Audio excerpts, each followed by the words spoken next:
Pura-pura lumpuh, episode 11 diseret keluar. Karya Via Raya.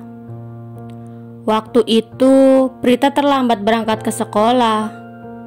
Ketika ia sedang berlari karena terburu-buru, tiba-tiba seseorang muncul di depannya. Kemudian ia menabrak seseorang itu hingga jatuh tersungkur. Hampir saja bibir mereka bersentuhan. Prita menatap wajah tampan seseorang itu tanpa berkedip hingga membuat pria itu menjadi risih.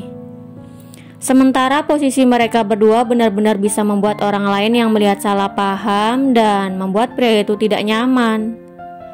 Pria itu mengayunkan tangannya di depan wajah Prita agar Prita tersadar dan bangkit dari posisinya. Maaf aku gak sengaja. Prita bergegas bangkit dan meninggalkan seseorang itu.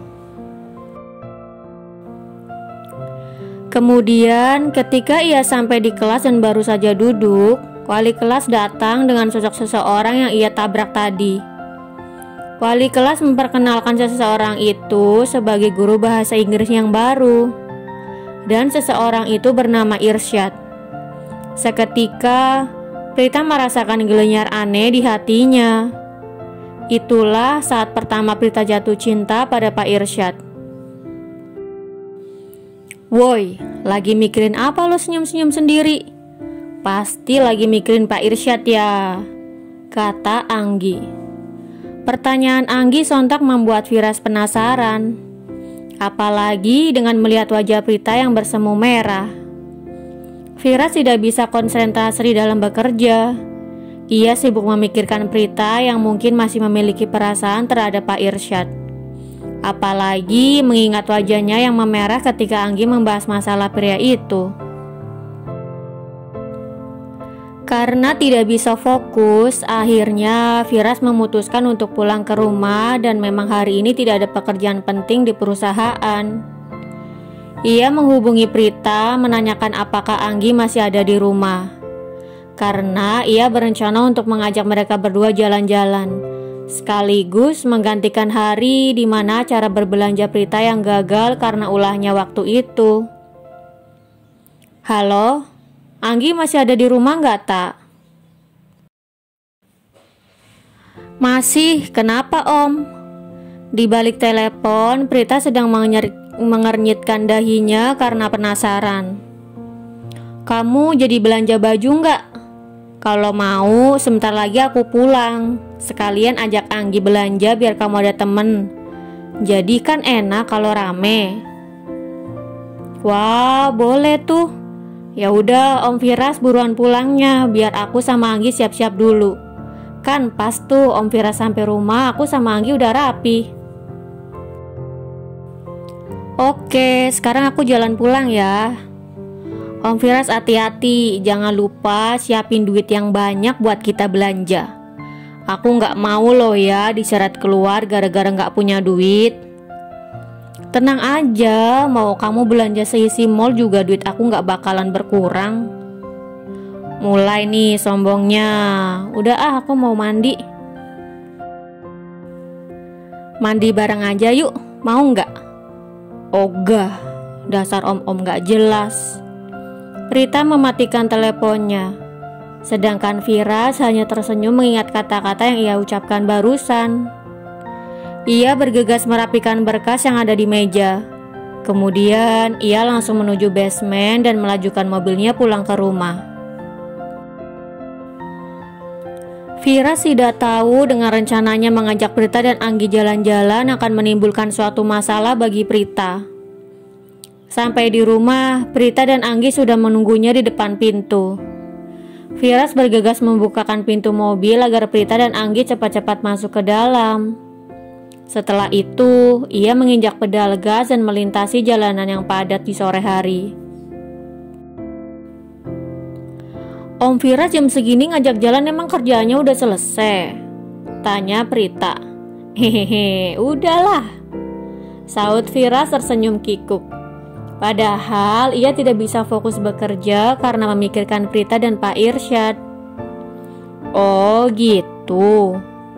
sahut Prita mengangguk-anggukan kepalanya. Prita menoleh ke belakang dan mengedipkan sebelah matanya pada Anggi. Entah rencana apa yang sudah mereka siapkan. "Om, beliin aku baju juga ya," kata Anggi mengerjap-ngerjapkan matanya. "Iya Anggi, kamu boleh kok ambil apa aja yang kamu suka," sahut Firas mengulas senyuman. "Iya Anggi, Om Firas ini kan orang kaya. Mau beli sebanyak apapun gak bakal bisa buat uangnya berkurang. Ya gak Om?" Timpal Prita tersenyum menyeringai. Sepertinya Prita dan Anggi sudah bersekongkol untuk menghambur-hamburkan uang Firas. Tapi sayangnya, sebanyak apapun Prita mencoba menghamburkan, uang Firas tidak akan pernah habis. Mendengar ucapan Prita, Firas hanya bisa menggelengkan kepalanya. Ia sudah paham bagaimana tabiat istri kecilnya itu. Ya, walaupun baru beberapa hari mengenalnya. 45 menit berlalu, mereka sudah sampai di sebuah departemen store milik Firas. Semua kalangan dari kelas menengah ke atas dan menengah ke bawah memenuhi area departemen store. Prita dan Anggi sangat antusias hingga melupakan Firas yang ada di sampingnya. Mereka berdua sibuk mencoba baju, tas, sepatu, hingga aksesoris. Firas tersenyum menatap Prita yang tidak ada habisnya tertawa.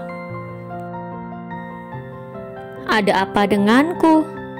Kenapa rasanya aku pernah mengalami hal semacam ini?" Firas menyentuh dadanya yang berdetak kencang.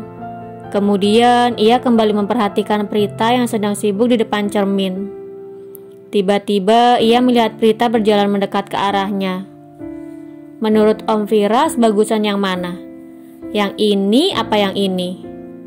tanya Prita sambil menunjukkan dress berwarna pink dan biru langit yang ada di kedua tangannya.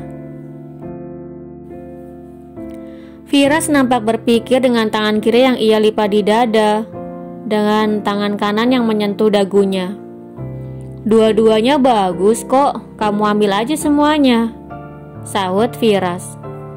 Ia merasa apapun yang Prita pakai akan terlihat bagus di tubuhnya. Karena memang Prita terlahir dengan wajah yang cantik dan tubuh yang indah. "Bener nih Om?" tanya Prita memastikan. "Iya bener," sahut Firas tersenyum sambil mengangguk. "Makasih Om," kata Prita melompat mengalungkan tangannya di leher Firas. Kemudian ia mengecup pipi pria itu singkat. Prita sama sekali tidak sadar dengan apa yang telah ia lakukan.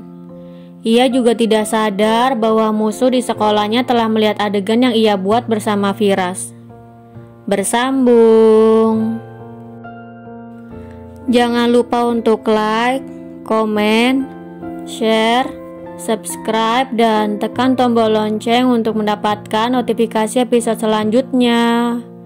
Terima kasih.